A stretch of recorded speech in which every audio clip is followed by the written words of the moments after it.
Okay guys, I'm going to shift the camera a little bit. I'm going to go into this top pocket, which I use probably for as much or more stuff than that was in this larger pocket down on the bottom, and it's just because it's easy to reach. Let's see, in no particular order, I have a folding platypus. This is a 1 liter bottle. I think these things are great.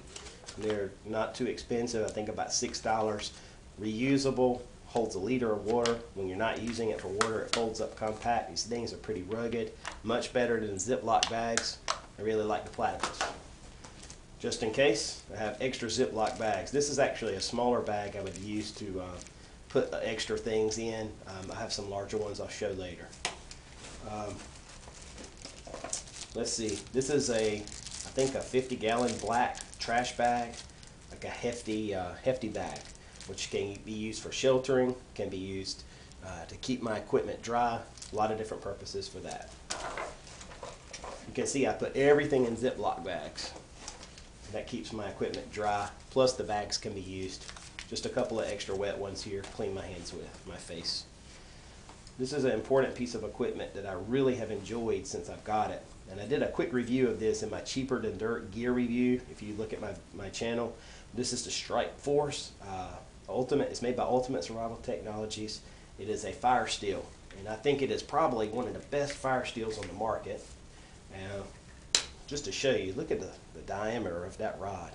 This is definitely a long-lasting rod. I know that the Swedish fire steels made by Light My Fire are good for supposedly like 3,000 strikes.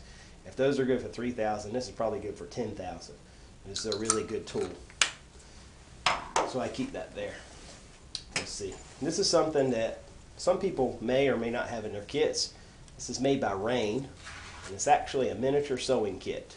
I thought about making a video just on this one kit, but basically this is a military type kit. It does have the military buttons in it, which I think is great because it's where we place the buttons on my military BDU uniforms. It's got a small pair of scissors, which could come in handy for other purposes as well, and it has several different bobbins with thread in them as well. And it's all compact in a little nylon case. This could fit in the shirt pocket of my BDU. Just rides in my pack for now. Definitely a worthwhile item.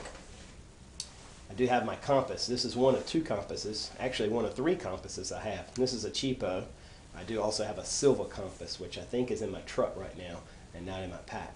But anyway, always at least one, but preferably more than one compass, just in case one becomes damaged. Emergency whistle for signaling. I've talked about this in one of my previous videos. This is the Jet Scream whistle by Ultimate Survival Technology. And my eating utensils. This is a really neat tool I got. You know, a lot of people like the Light My Fire spork, and I've got one of those. I like that. I like this too, because it's got a spatula, a serrated edge for a knife, and a spork as well. And these fit together. These things are really good. Really strong tool. So I keep that in there. I like eating, so I got to have the tools to eat with. This is a backup sheath for my mini mag light in case I choose to take it off and take it out and put it on my belt. If I were going to leave my pack, let's say at my camp, and walk away a little bit, this way I could put this on my belt and not have to remove that from my pack. It came with the light. More wet ones. This is something that I also have a video on. This is my miniature fishing kit. And I've used this kit right here and caught little fish out of ponds and streams and creeks and stuff. There's everything I need right here, self-contained in this kit, to put food in my belly. I like fish. Black electrical tape, just a small roll. Can come in handy. Let's see. P58 can opener. Or this is a P38, I believe. Might be wrong on the number. Excuse me if I misspeak. Let's see. Half dozen nails. I can use these in emergency, helping me to construct a shelter. Just tape them together so they're not loose in my pack. So just some medium-sized nails. Weighs nothing. Could come in really handy. And that's everything in this top pocket, I believe, guys. So let's move on to the side pockets.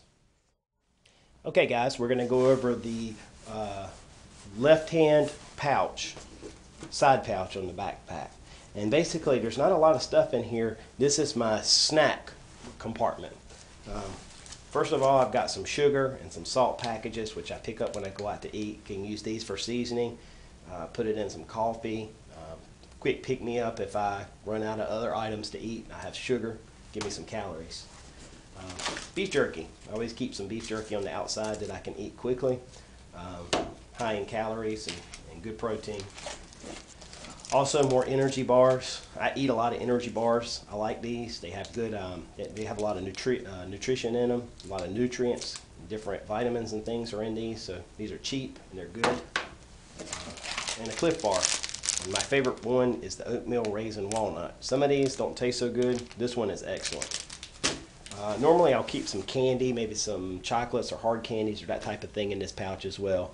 Actually, I took some things out the other day that I used, but that's just my snack compartment where I can keep foods to grab quick on the go. All right, let's go on. Okay, this is the right-hand pouch of my pack, and really it's dedicated to signaling. And one thing that some people may not have in their kit, and to be honest with you, I didn't plan this. I've had it for a couple of years now, and I probably should check to make sure it's still good and possibly replace it, is a smoke grenade. I guess this could be used to signal aircraft above if I needed to, or I guess I could use it as possibly a tactical device. Just depends on the situation, I guess. But this one says it's good for 75,000 cubic foot of smoke.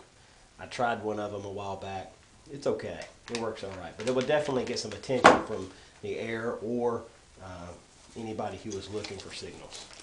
And then I probably have too many of these. I keep the chem sticks in my backpack. And the reason I have a lot of them is because I go camping. And a lot of times when I go camping, I'll use these.